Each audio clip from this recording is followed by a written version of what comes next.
시편 116편 12절부터 117편까지입니다. 내게 주신 모든 은혜를 내가 여호와께 무엇으로 보답할까? 내가 구원의 잔을 들고 여호와의 이름을 부르며 여호와의 모든 백성 앞에서 나는 나의 서원을 여호와께 갚으리로다. 그의 경건한 자들의 죽음은 여호와께서 보시기에 귀중한 것이로다. 여호와여, 나는 진실로 주의 종이요 주의 여종의 아들 곧 주의 종이라. 주께서 나의 결박을 푸셨나이다. 내가 주께 감사제를 드리고 여호와의 이름을 부르리이다. 내가 여호와께 서원한 것을 그의 모든 백성이 보는 앞에서 내가 지키리로다. 예루살렘아, 내 한가운데에서 곧 여호와의 성전 뜰에서 지키리로다. 할렐루야. 너희 모든 나라들아 여호와를 찬양하며 너희 모든 백성들아 그를 찬송할지어다. 우리에게 향하신 여호와의 인자하심이 크시고 여호와의 진실하심이 영원함이로다. 할렐루야. 아멘. 시편 116편은 개인의 감사시 이렇게 부르고 있습니다. 구체적으로 어떤 일이 있었는지 우리는 알 수 없지만 시인이 하나님 앞에 어려움 속에서 간구했고 그 간구에 하나님께서 응답하셔서 시인을 건져내셨고 그 시인을 구원하신 것에 대해서 하나님 앞에 감사하는 찬송의 시입니다. 1절에 보시면 여호와께서 내 음성과 내 간구를 들으심으로 내가 그를 사랑하는도다 이렇게 시작합니다. 여호와께서 이 시인의 간구 또 간구하는 음성을 들으셨어요. 기도에 응답하신 거죠. 그럼 보통은 하나님께서 내 기도, 내 간구에 응답해 주셔서 그 다음이 뭐예요? 감사합니다거든요. 그렇잖아요. 하나님 제 기도 들어주셔서 감사합니다. 근데 시편 116편은 하나님 내 기도 들어주셔서 사랑합니다. 이렇게 시가 시작되는 거예요. 이게 좀 특이하죠. 그럼 감사와 사랑의 차이가 뭐겠어요? 하나님 내 기도 들어주셔서 감사합니다. 이렇게 말하는 것은 그냥 관계가 없어도 할 수 있는 말이에요. 누군가가 나를 도와주었어요? 감사합니다라고 말하죠. 근데 사랑합니다는 관계가 있을 때 하는 말이에요. 모르는 사람이 나를 도와줬다고 해서 사랑합니다 이렇게 말하진 않잖아요. 그래서 이 시편 116편의 저자가 하나님과의 사랑의 사귐이 발전하고 있는, 그래서 하나님 감사합니다도 귀한 고백이지만 더 귀한 것은 하나님 사랑합니다죠. 하나님 저의 기도를 들어주셔서 감사합니다. 좋죠. 그런데 하나님 저의 기도 들어주셔서 내가 하나님 사랑합니다. 하나님 앞에 더 깊은 고백을, 물론 사랑합니다 속에 감사합니다는 포함되어 있는 것이죠. 이러한 것들이 참 우리가 배워야 될 점이다 이런 생각이 듭니다. 그러면서 시인은 다짐합니다. 하나님 내 기도 들으시니까 내가 평생에 기도하리이다. 그러니까 하나님은 그냥 우리에게 응답하실 생각도 없으시면서 기도해라, 기도해라, 구하면 주신다, 찾으면 찾는다, 두드리면 열린다 이렇게 말씀하시지 않아요. 하나님께서 우리에게 기도하라고 말씀하신 것은 뭐예요? 들어주시겠다는 뜻이잖아요. 그래서 하나님께서 내게 귀를 기울이시기 때문에 나는 평생에 기도하리로다. 이거는 경험으로 배우는 거지 어떻게 머리로 지식으로 가르칠 재주가 저에게는 없어요. 체험해 봐야 돼요. 기독교 신앙은 살아계신 하나님을 경험하면서 이게 이 말씀이 이런 뜻이고 이렇게 신앙생활하는 것이구나 이지요. 어제 우리는 너무나 큰 슬픔 속에서 온 국민이 애도하고 있는데 상상이나 했겠어요. 너무나 가슴 아프고 탄식하고 그냥 황망해하는 유가족들의 절망하는 모습을 보니까 가슴이 찢어지는 것 같아요. 너무나 가슴이 아픈데 하나님 앞에 우리가 행할 수 있는 것이 기도하는 것. 역경과 시련 속에서 하나님 앞에 부르짖고 간구하고 기도하고 그 가운데에서 하나님 만나는 거죠. 저의 상황을 여러분이 잘 아시지만 중학교 2학년 때 의사가 그냥 위험하다 하면서 수술하고 2년 후에 고등학교 1학년 때 다시 수술하는데 의사가 테이블 데스 확률 50%. 근데 2년 후에 또 재발했어요. 근데 이제는 수술도 불가능해요. 그냥 병원에서 포기했어요. 그래서 하나님 앞에 기도하는데 고등학교 2학년짜리가 그냥 대학 입시 준비해야 될 때잖아요. 근데 100일 작전 기도하고 하나님 앞에 전주의 평화동 교회에서 날마다 작전 기도하면서 그러면서 하나님을 만났죠.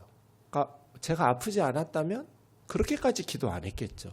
그때 기도는 그냥 단순했어요. 엄마보다 먼저 죽지 않게 해주세요. 이거였어요. 우리 어머니는 나 죽으면 딸 넷에 아들 하나거든요. 제가 우리 어머니가. 그러니까 제가 죽으면 우리 어머니는 살아도 사는 게 아니에요. 그러니까 하나님 엄마 죽은 다음 날 죽어도 좋으니까 그냥 우리 엄마보다만 먼저 죽지 않게 해주세요. 그게 저 기도 제목이었거든요. 그렇게 하나님 앞에 간절히 기도하면서 하나님을 경험하고 만났죠. 그러니까 목사 됐겠죠. 아프지 않았다면 그렇게 간절히 기도하지 않았을 거고, 그렇게 간절히 기도하지 않았다면 살아계신 하나님을 경험하지 못했을 거고, 그렇게까지 간절하게 하나님을 찾다 보니까 하나님을 경험하고 그 속에서 하나님이 어떤 분인지 성경에서 눈으로 머리로 이해하던 것들을 삶 속에서 체험하고 살아계신 하나님을 경험하고, 그러다 보니 다른 거 하고 싶지가 않고 나 하나님이라 하면서 살아야겠다. 그렇게 됐겠죠. 역경과 시련이 어찌 보면 너무나 고통스러운 우리 삶에 피하고 싶은 일이고, 피할 수 있으면 피해야 되는 게 맞지만 그 상황 속에서 그리스도인들은 하나님께서 내게 귀를 기울이심으로 내 평생에 기도하리로다. 그렇게 기도하다 보면 말씀이 무슨 뜻인지 경험을 통해서, 삶을 통해서 체험하게 되고 살아계신 하나님을 경험하게 되고, 이전에는 그냥 흘러갈 뻔한 삶의 궤적이 전혀 다른 영적인 차원으로 업그레이드 되면서 하나님 앞에 헌신하면서 살아가게 되기도 하거든요. 그런 면에 있어서 시편 119편의 저자의 고백처럼 고난 당하는 것이 내게 유익이라고, 이를 통해서 내가 하나님의 율례를 배우게 되었다고, 하나님의 말씀이 무슨 뜻인지 경험을 통해서 배우게 되는 것이죠. 역경이 있었어요. 무슨 역경인지 시편 116편의 저자의 구체적인 역경의 내용은 우리가 알 수가 없지만 그 상황에서 이 사람이 어떻게 했겠어요? 내 영혼을 건져주세요, 하나님 살려주세요 하면서 살 수 없는 소망 가운데서, 소망 없는 삶 가운데서 울부짖었겠죠. 그 울부짖음을 통해서 하나님께서 나에게 구원의 은혜를 베풀어 주셨고, 그 구원의 은혜를 베풀어 주신 하나님 앞에 너무 감격적으로 하나님, 내가 하나님 사랑합니다 라고 고백하게 되었고, 내가 평생 기도하겠습니다 다짐하게 되었고, 그러면서 12절에 있는 것처럼 이 하나님의 모든 은혜를 내가 무엇으로 보답할꼬, 내가 이 하나님의 은혜를 너무 감사하니까 어떻게 보답해야 될까라고 묻게 되는 것이죠. 내가 구원의 잔을 들고 여호와의 이름을 부르며, 구원의 잔, 구원을 감사하는 잔이겠죠. 하나님께서 고통 속에서 나를 구원해 주신 나의 구원에 감사하는 잔을 들고, 이걸 이제 전제라고 그래요. 포도주와 곡주를 드리는 여호와의 이름을 부르며, 이 말은 뭐예요? 여호와의 이름 앞에 감사하고 여호와의 이름 앞에 기도하고 여호와의 모든 백성들 앞에서, 예배 중에서겠죠?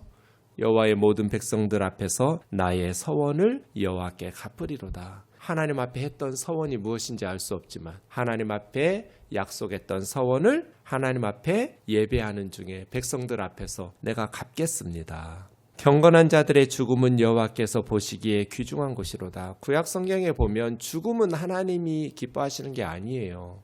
하나님의 뜻도 아니고요. 하나님의 뜻은 영원히 사는 거였어요. 우리가 선악과를 따먹으면서 죽음이 있게 되었지, 죽음은 하나님의 뜻이 아니었어요. 그럼에도 불구하고 성도들의 죽음은 더 이상 저주는 아니에요. 왜냐하면 하나님 보시기에 귀중한 것이기 때문에 성도들은 죽음을 초월해서 천국에 가기 때문이에요. 이 땅의 소망이 사실은 허망한 것이죠. 이런 사고를 접할 때마다 우리에게도 일어날 수 있었고 누구에게도 일어날 수 있는 사건들이어서 우리가 더 가슴 아프고 삶에 대해서 더 진지하게 고민하게 되는 순간이죠. 그러면 결국 우리는 하나님 앞에서 믿음으로 살아가는 것, 한 사람이라도 더 빨리 예수 그리스도의 복음을 듣고 예수님 믿을 수 있도록 기도하면서 복음을 전해야 되겠다. 그러므로 믿음 안에서, 예수 그리스도 안에서 죽음은 더 이상 슬퍼하거나 저주로 끝날 일이 아니기 때문에 하나님께서 경건한 자들의 죽음을 귀중하게 보신다. 여호와여, 나는 진실로 주의 종, 주의 여종의 아들 곧 주의 종입니다. 여종의 아들이라는 것은 천하고 낮고 천한 노예의 아들이잖아요. 여종의 아들. 하나님, 저는 비록 작고 초라한 그러한 비천한 종이지만 그럼에도 불구하고 주님의 종입니다. 주께서 나의 결박을 푸셨습니다. 사망의 줄, 또 고통의 줄 풀어서 자유하게 해주셨습니다. 비천한 이 종에게 하나님께서 은혜를 베풀어 주셨습니다. 내가 주님께 감사제를 드리고 여호와의 이름을 부르겠습니다. 13절과 17절이 반복되고 있죠. 내가 여호와께 서원한 것 모든 백성이 보는 앞에서 지키겠습니다. 이것도 14절의 반복이고요. 예루살렘아 너의 한가운데 곧 여호와의 성전 뜰에서 지키리로다. 할렐루야. 이렇게 하나님 앞에 구원의 은혜를 감사하면서 노래 부릅니다. 117편은 두 구절로 된 아주 간단하고 구조도 간단합니다. 1절은 너희 모든 나라들아 여호와를 찬양하며 너희 모든 백성들아 그를 찬송할지어다 입니다. 2절 앞에는 왜냐하면이 들어있습니다. 왜냐하면 우리에게 향하신 여호와의 인자하심이 크시고 여호와의 진실하심이 영원하기 때문에 이렇게 되어 있습니다. 모든 나라들아 모든 백성들아 여호와를 찬송하라. 그러니까 구약에서는 처음부터 이스라엘만의 하나님이었던 적이 없어요. 모든 나라들아 모든 백성들아 여호와를 찬양하라. 이것이 우리의 비전이죠. 세상 모든 사람들이 예수 그리스도를 알고 예수 그리스도를 사랑하고 예수 그리스도를 예배하는 것. 세상 모든 사람들에게 예수 그리스도의 복음을 전하여서 세상 모든 사람들이 예수 그리스도를 알게 되고 예수 그리스도를 사랑하게 되고 예수 그리스도께 예배하면서 경배하는 것. 너희 모든 나라들아 너희 모든 백성들아 여호와를 찬양하고 여호와를 찬송할지어다. 우리에게 향하신 여호와의 인자하심 헤세드죠. 헤세드. 언약적 사랑이라고 해서 영원히 사랑하는 것. 그의 진실하심 에메트입니다. 에메트. 신실하심. 하나님은 변함이 없어요. 하나님의 역할에 게으름이 없어요. 학문의 즐거움이라는 책 꼭 아이들에게 읽히라고 그랬잖아요. 히로나가 헤이스게라는 일본 사람이 쓴 유명한 세계적인 수학자예요. 히로나가 헤이스게. 어렸을 때 그 일제강점기 그때 자란 사람이에요. 아버지 어머니가 애를 16명인가 낳았어요. 11번째인가 12번째인가 히로나가 헤이스게가 그런데요. 아버지가 기업가였어요. 그래서 엄청나게 부자였어요. 히로나가 헤이스기는 어렸을 때 집안에 피아노가 있었고 맨날 우유 배달하면서 먹었대요. 근데 일본이 패망하면서 아버지의 주식이 휴지 조각이 되고 회사도 망하고 이제 가족이 하루아침에 그냥 거리에 나앉게 생겼어요. 그때 이 히로나가 헤이스게의 아버지가 맨날 술이나 먹고 좌절하고 절망했다면 자기는 그렇게 공부 못했을 거래요. 근데 아버지는 집안에서 변화가 없었어요. 기업의 회장님이었을 때나 쫄딱 망해가지고 아버지가 이제 망한 후에는 토목을 등짐에 지고 동네마다 다니면서 토목 장사, 옷감 장사를 했대요. 굽신굽신하면서 회장님 소리 듣던 아버지가 옷감 사주세요 하면서 걸어다니면서 옷감 파는. 하지만 언제나 자기 집에 와서 아버지로서의 위엄과 책임과 그거를 돌아가실 때까지 그냥 변함없이 감당했대요. 이런 신실함이라고 그래요. 신실함, 에메트. 변함없는 사랑과 자신의 역할을 감당하는. 그런데 우리 하나님은 그냥 무능한 분이 아니에요. 폭군도 아니에요. 독재자도 아니에요. 인자하심이 크신 분이고 진실하심이 영원하신 분이에요. 변덕 부리시는 분이 아니에요. 그래서 하나님의 능력 때문에가 아니라 하나님의 사랑 때문에 여호와를 모든 백성들아 찬송하자고 권면하고 있고요. 그 신실하신 하나님의 사랑, 변함없이 돌보시는 하나님의 은총, 그것이 영원하기 때문에 영원불변하기 때문에 할렐루야 하나님을 찬양하자 하면서 시가 마무리되는 것 같습니다. 참 단순한 시이지만 시편 117편도 우리에게 깊은 감동을 주고 이것이 우리의 기도 제목이 되고 새해를 앞둔 우리에게 우리가 새해에 무엇에 힘써야 되고 우면동 교회가 왜 존재해야 되는지 우리의 사명과 존재의 목적들을 가르쳐주는 세상 모든 나라, 세상 모든 백성들이 여호와를 찬양할 수 있도록 우리가 열심히 새해에도 주의 복음을 전하고 또 하나님의 인자하심을 경험하고 하나님의 진실하심을 체험하면서 믿고 신뢰하면서 그렇다고 해서 역경이 없거나 슬픔이나 좌절이 없는 건 아니지만 하나님 앞에 부르짖고 우리 부르짖음에 귀를 기울여 주시는 하나님을 신뢰하고 그 말씀을 확신하면서 살아계신 하나님 앞에 간구하면서 복된 새해를 만들어갈 수 있기를 주의 이름으로 축원합니다.